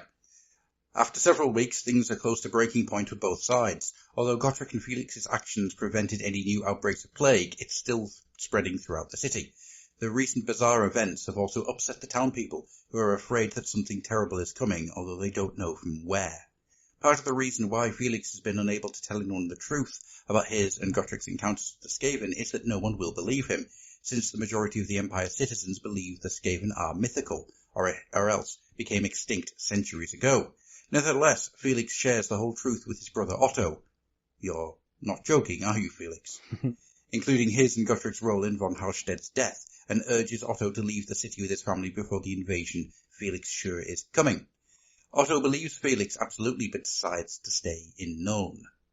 At the same time, the Skaven army is close to disintegrating, with their ranks decimated by plague and their supplies being devoured by Grottel's unstoppable rats. Thankwall decides that they must attack immediately. Meanwhile, Heskid, Valbroth and Grottel are planning revenge on Thankwall for sabotaging their schemes. At first they demand that Lurk assassinates Thankwall, but Lurk, thinking desperately, suggests that they use Thankwall's own trick on him and tip off Gotrek and Felix. They approve of this. On the night where the Countess Manuel is hosting a masquerade ball at her palace, the Skaven army boils up from the underground. The note that reaches Gotrek and Felix warns them that Thankwall is leading the small party that will infiltrate the palace and kidnap the Countess, forcing the rest of the city to surrender. The problem is, they cannot reach the palace in time, as there is an army of Skaven between them and it. After Felix and Gotrek fight off the force attacking the tavern, Felix takes an idea from the melodrama plays popular in the Empire and calls for the mob to rise up against their Skaven enemies. Unskilled fighters though they are, the townspeople are angry enough to take revenge on their unseen tormentors.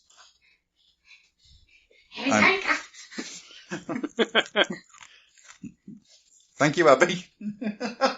A dangerous Abby has appeared. And given me a cookie. Oh, nice. What was the last thing I said? I don't know, all I heard was cookie. After Gotrek and Felix fight off the force attacking the tavern, Felix takes an idea from the melodrama plays popular in the Empire and calls for the mob to rise up against their Skaven enemies. Unskilled fighters though they are, the townspeople are angry enough to take revenge on their unseen tormentors, and the fighting clears Gotrek and Felix's path to the palace. In the melee, Heskid and Vilebroth are both killed, but Isaac escapes underground, as does Lurk. At the palace, Gotrek, Felix and their makeshift army fall upon Thankwall's party, and Thankwall urges his rats to charge forward to inevitable victory, whilst himself scuttling in terror to the nearest exit. So, Battle for Nuln. Mm-hmm. I love this chapter. Yeah, it's a really good finale. Mm-hmm. The build up to this point has been good. Gotrek and Felix weren't able to prevent the invasion, but they turned all of the plans back onto the Skaven, so it hurt the humans, but it equally or more so hurt the Skaven. Mm-hmm. So not only did the rats get plagued by themselves, the surviving rats were also released into their food supply and started eating their own food and ruining everything there as well, and eating their dead. Yeah, that's quite a horrible thing. You think about just all these Skaven sitting there in these like underground caverns, surrounded by people, like people that they fought with, and they're just being chewed on by these rats everywhere. By other rats giving birth to even more rats to then chew on even more dead Skaven dying from the plague. Did you like the sequence where Thanquol starts using his spell and he starts looking around the battlefield? Oh, yeah, he's kind of, is it scrying? Is that what he calls it? Yeah, that was quite interesting. But that's after he's huffed a load of warpstone dust. Like, a dangerous amount. I like the fact that when Drexler finds Thanquol in the ballroom, Drexler's first reaction is, there is no way that this thing can survive. Yeah, the amount of warpstone the amount dust of power that it's carrying it. And just Thanquol's like twitching and spasming all over the place. Well, that's 100% like Skaven technology described as well for the most part. Like, this is technology that shouldn't exist and will probably explode, and often does. Yeah, I love this entire sequence. I mean, going from the beginning, so the bit where he's talking to Otto, it's a really nice quiet moment before everything explodes. And I like how Otto kind of first looks at him as if to say, no. Nah. None of this is true. Then he kind of moves to, I think you should leave my house. To, I believe you. You should read less plays. Yes, yeah.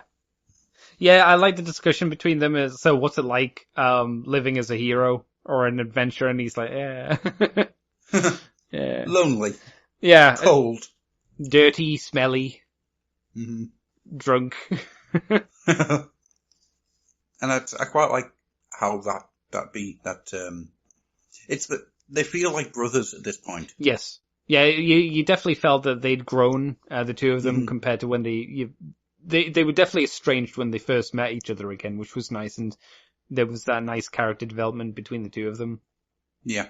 Does he pop up again, or is this the last we see of him? No.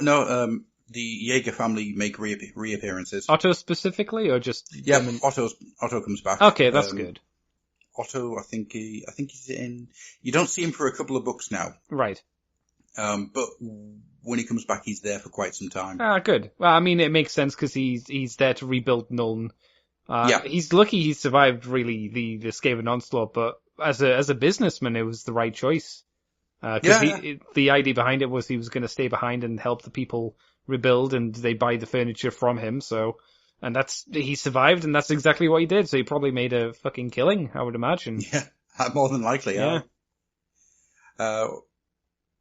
The three subordinates, Hesketh, Valgroth, and Grottel, the stuff that they get up to. I mean, Hesketh tries to shoot Felix, doesn't he?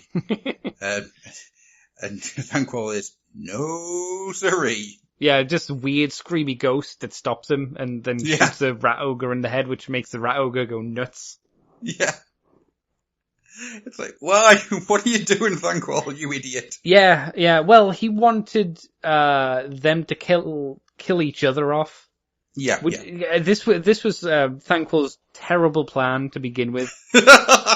Like, he knew that Gotrek and Felix were going to be his downfall, and yet he continued to use them as a weapon against the other Skaven, instead of just getting them to be offed as soon as possible.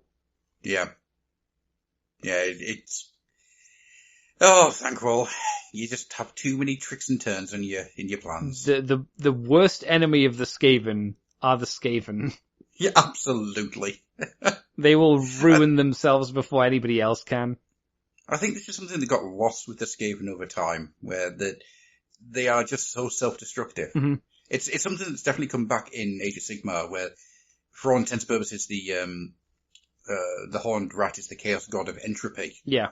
Yeah, the center cannot hold, nothing will stay, everything will break and die. Which is, I think, very much what the Skaven are, that just this chaotic mess that just destroys everything around them. Yeah, even themselves. Even themselves, yeah, absolutely. Yeah. So the entire sequence in the ball, first of all, I love the fact that good old Squick could not get to the right place in time and makes the Skaven invade the Countess Emmanuel's palace from the toilets. Yeah. And everyone's confused, like, why are we here? What's happening? Yeah, there's just storm vermin walking around the place confused. What? It's the guy that goes, well, good show. And the fact that Squick's wandering around the party, Yeah. and everyone thinks he's in costume. Doesn't a lady try and tug his tail? Yeah. It's the fact that he's there having like a glass of wine and entrees. He's enjoying himself. He's like, oh, well. He's trying to he's trying to find the Lady Emmanuel, isn't he? But he's like, well, I need to blend in. Good assassin. Yeah. And then of course you got the amazing bit of Thanquol turns up and just goes, I don't fucking know what she looks like. Mm-hmm, yeah. Yeah, he just demands to see the main breeder and the what? He kills them. Alright, you. Do you know where the main breeder is? The what? Alright, next one. Do you know where the main breeder is? And then by 4 or 5 or 6, he's like, this isn't working. It's the fact that he even thinks that. Yeah. That probably makes him a very intelligent Skaven, I suppose, doesn't it?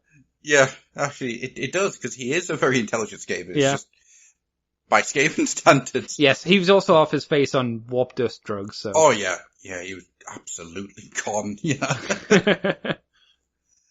I do like he's blowing people up left, right, and centre. And they just, what is it? The guy just goes, I'd rather die than betray my. Okay, next. Yep. Yeah, he couldn't be bothered with the fancy speech. Nope. No, not paying any attention. Then he threatens Squick, not realising it's Squick. Yeah. You there? Oh, it's you. I love this sequence. It's so good because you got all these like quite funny moments, and then you've got the sequence where Thanquol Thanquol, Felix and Gotrek face off for the first time, like properly face off. Which is a really interesting moment because you would think that this is a life-affirming moment that would stay in their minds forever, wouldn't you? Yeah, you'd think so. We know it doesn't. It doesn't at all. To be fair, with the amount of stuff that those two go through, it's just Yeah. a Skaven at the end of the day. When Thanquol faces them down in about 10 books' time, he's like, at last I kill you, my nemesis, my worst enemies. And Felix is like, I don't know who you are. Which really takes the wind out of his sails. Yeah, so when you actually have Felix and Gotrek fighting Thanquol, you get to see just how much of a danger he is. Yeah, he's like Yeah. Gracie is dangerous beings. Mm-hmm. I mean, and Thanquol in general is, the amount of power that he's got, he is deadly, Even Gotrek struggles with him. Would he be considered a prodigy of Gracie is? Yes. Yeah. Yeah, he's, probably helps that he's got this really high tolerance for warpstone. Mm-hmm. Which I think is kind of why he's so powerful, is that he's got like a ridiculously high tolerance for the stuff. Yeah, that makes sense. So yeah, when that comes to an end and, you've got Drexler doing his little magic spell to keep them safe with a magic shield, as Thanquol's just like, fucking what? Die! I like the bit where he shoots at Gotrek and Gotrek just kind of earths the energy with his axe. Yeah, that's really cool. Mm-hmm. That's something I quite enjoyed, that Dwarven metal can earth magic. Yeah, it's something that got mentioned in like one part of one book once. Or is Like that one, his special axe? Because we haven't heard his axe special yet, but it becomes known later, right? Yeah. So is it just Dwarven metal that can do that, or is it because his axe is special? There was a thing in like a 2nd or 3rd edition Dwarf Warhammer armies that said about Dwarven metal being able to earth magic. Right. I mean, that makes sense because they're kind of an anti-magic army, aren't they? Yeah. Oh, they were at that point, yeah. Yeah. It's quite cool that that just kind of happens. And, all right, sweet. And then, of course, Thanquol shouts the amazing lines of, quickly they are weakening. Move forward to inevitable victory. As he runs to the toilet. Yeah. Yeah. I like to think that he actually jumps out the window. See, I always imagined he stood in the toilet and pulled the plunger and just kind of ran it down, drained away. Spinning slowly. Exactly. I'll get you next time, Gotrek. Next time! And then the epilogue. Whilst the city is slowly recovering from the invasion, Gotrek is approached by a dwarf messenger carrying a message, summoning him on a reckless, doomed venture. Gotrek does not share the details of the message with Felix, but declares that they will be leaving immediately. Was this dwarf significant? No. All right. The messenger isn't, no. Yeah, I was like, oh, is this Snorri? No, it's not Snorri. No, you'll get Snorri in the next book. Okay. I cannot wait for Demon Slayer. Because, oh, God, Demon Slayer's good. Your love for Snorri is mighty and girthy. Snorri is one of my favourite characters. It's what he gets to do and the arc that he gets. It is one of the saddest things in the world. Snorri, I don't want to ruin too much of it, but you get to view Snorri as one thing for ages and ages and ages, and then you get to see why he isn't that at all. And so good. So that was Skavenslayer. What is your overall feeling? Really good. A leap in improvement over the last one. It's more coherent. I think it's funnier. Mm-hmm. I like it's contained all in Nuln. And it feels like it builds up to the end very well, and the end feels good. I would still say that the end of Thanquol's thing is it just kind of stops. Yeah. But the epilogue connects to it a lot better than the previous epilogue from the last book did. Yes, yeah, absolutely. It feels like it connected all together, and it's an easy, just like, you could give this book to someone, and I don't feel they have to have read the previous Trollslayer to get into this one. This one could easily be your entry book into the Gotrek and Felix story, because they give enough of the backstory, I think, that you can get into it easily enough. Mm-hmm. I think you're probably right there. I think it's worth giving... I would always give somebody Trollslayer just so you get the very beginnings. Sure, but yeah. If you felt that somebody would struggle with a series of short stories with no connections, then absolutely, yeah, you could jump into this one. I like the fact that from this point forward, we now get books. Yeah, it's no longer short stories. It's now going to be books with chapters. Right, okay, yeah, that's good. Yeah, Demon Slayer is, it has a through line from A to the end of the book. So I'm guessing this is the point where they stopped becoming like things that would appear in a magazine then, and Demon Slayer is the ones that's like, okay, books from now on. Yeah. Okay. Yeah, so it's if they've used up everything that they had in the museum, so to speak, in the archive, and it's now just King hitting the stories. And with that, he's able to flex his muscles a bit more and do a lot more seeding ideas going forward. Yeah. Which is quite good. The stuff that happens in Demon Slayer, which doesn't come to fruition until the very, very end. Which is, that's great. That's nice. Oh god. But there's also stuff that he sees at the beginning of the book that comes to fruition throughout the book. Sure. You get Max, Ulrika, Snorri, Malachi. Oh, Malachi. I'm looking forward to seeing how they do Malachi Malekson. He's a great character. Hopefully we'll find out by the end of the year. I hope so. I'm hoping that it's out before Christmas. Yeah, that'd be nice. I hope so. Mm-hmm. So what we're going to do at the end of each of these is, if you could list them, I know this is going to be a very big list, which is your least favourite and which is your most favourite? Out of the stories? Yeah. Well, the most is the Clan Scryer one. The least is probably the Mulder one. So we'll work from there. So we'll go from second favorite, which is the ending. Yeah. Then we'll go the Plague Monks. And then we'll go the intro chapter, and finally, second to last will be the Eshin story, the one with the gutter runners. Yeah. Okay. I think that's all of them. I'm pretty sure. We didn't mention how Alicia ends the relationship, which I think is probably worth mentioning. Oh yeah, where like her old boyfriend comes back and it causes Felix trouble, and she's like, "Oh, you brute, you hurt him." And it's like, no, he was being a douche, and he tried to punch me, and I threw him out as is my job. And then she gets back together with him, which she always knew was going to happen. I kind of figured. Oh yeah. And she stole his money. Obvious. She stole his fucking money. What a bitch. That Otto gave him. Yeah. What? Ooh. Yeah. Yeah. I like to think that on their way out, they were eaten by angry rats. It's mean to kind of hope that characters faced a horrible death, but she kind of screwed over Felix for no good reason. Yeah, other than, she wanted to get back with her ex-boyfriend. Yeah, but even then, it's like, well, that's fair enough, but there's no need to steal someone else's money. No, just... Ooh, so angry. Yeah, yeah. You're a terrible character, and then you left the story horribly. Yeah, pretty much. Does she come back again? No. As I say, I firmly believe that she was eaten by rats. I wondered if she'd come back as like a horrible zombie corpse or something like that. Or a spooky ghost. That would have actually been quite good, but I'm afraid not, no. No, it's she has walked off the story now, never to return. Hey, good. Away with you. Oh, she was terrible. Yeah, not the best. Yeah. Dr. Drexler, unfortunately, I don't think really comes back other than...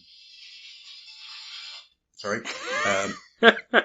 Was that Dr. Drexler coming back? That was Dr. Drexler phoning me to say, what are you talking about? I make multiple appearances. Dr. Drexler never really returns. Okay. Which is a shame. If memory serves me right, he makes a couple of appearances, but that's about it. That's a shame. He doesn't really attach himself to the story in any way. I thought he was interesting enough. Mm-hmm. The landlord never comes back. Lurk does, and is it Grottle comes back as well. So yeah, so that was Skavenslayer then. Yeah, it was really good. I really enjoyed it. I absolutely adore these books now, and they just keep getting better for quite some time. They kind of drop off later on for a couple of them towards the end of King's Run, but I think that's more to do with burnout than anything else. Right. But then they pick right back up again and become something very different. But I do. There's something about this one. The sense of humour in it really appeals to me, because there are parts in which it's out and out funny. Yeah. And he does horror so well, but it's never big, gory, grim horror. It's the sense of unease and the sense of something not being right, which always plays well in my mind. Yeah, it's got the good Warhammer mix between the light and the dark. Yeah. Which I think sometimes more modern Warhammer misses. Yeah, it goes too dark. Yeah, which is fine. It's the style of the story, but I like the kind of mixing of the two styles. Mm-hmm. I think it's quite difficult probably to get the mix right, though. I think you're probably quite right there. It's trying to do something that is very bloody boots in mud. That's also got a sense of humour to it. It is very difficult. I mean, Drachenfels manages to get some humour in there. Silver Nails, all those, the Kim Newman books, they manage to do it. William King manages to do it quite a lot. Yeah. But then you've got something like Conrad, which has no humour in it whatsoever. Yeah. It's just dour. And then the Afeo's got a bit of humour to it. Yeah. The reason I always go back to those books is that they're the ones that kind of existed before Felix and Gotrek happened. Ah, okay. Yeah. So the stuff that came after Felix and Gotrek, because Black Library existed at that point, there was quite a lot that ran. Right. But when they were doing the books through Box Tree, you only had these like little books here and there. Mm-hmm. So I think it's interesting to sort of see this as the culmination of what they learned from that. But anyhow, so what we'll do is that we will start closing everything down. Andy, what would you like to tell the people who are listening? If you want, you can find me on Twitter, CCTFW, on YouTube as Cobra Commander TFW. If you want to see or listen to me and my buddy Mikey talk about Transformers each and every week, you can head over to Moonbase 2 Transformers podcast on like YouTube and iTunes and Facebook and all those places. As for me, I'm here. Yay! In the basement. Yep. With a cookie. With a cookie, which is actually very, very tasty. I've seen a picture of it. It looks good. It's a lacto-free chocolate chip cookie. Oh, see, Abby said that she doused you with cow's medicine. Oh, did she now? Apparently. Cow's medicine? Yeah. A dose of cow medicine. Oh well. I'll not break out in cows then. Excellent. The Cumbrian disease of cow disease. Moo. I'll become a Nurgle cowman. Oh, there's an idea for a new army. You could use the new Illuminor cows. Hey. Actually, no, what I've always wanted to do is, like pigs in armor and have Nurgle pigmen. Oh, what you could do is, do you remember, Diablo 2, the secret level? Yeah. With cows. Just do that. Yeah. Alright, that works. Cows on their back legs with battle axes. Moo. They were terrifying. Moo. I want to think that. I don't think you do. Anyway, with that, bye. Bye. Bye.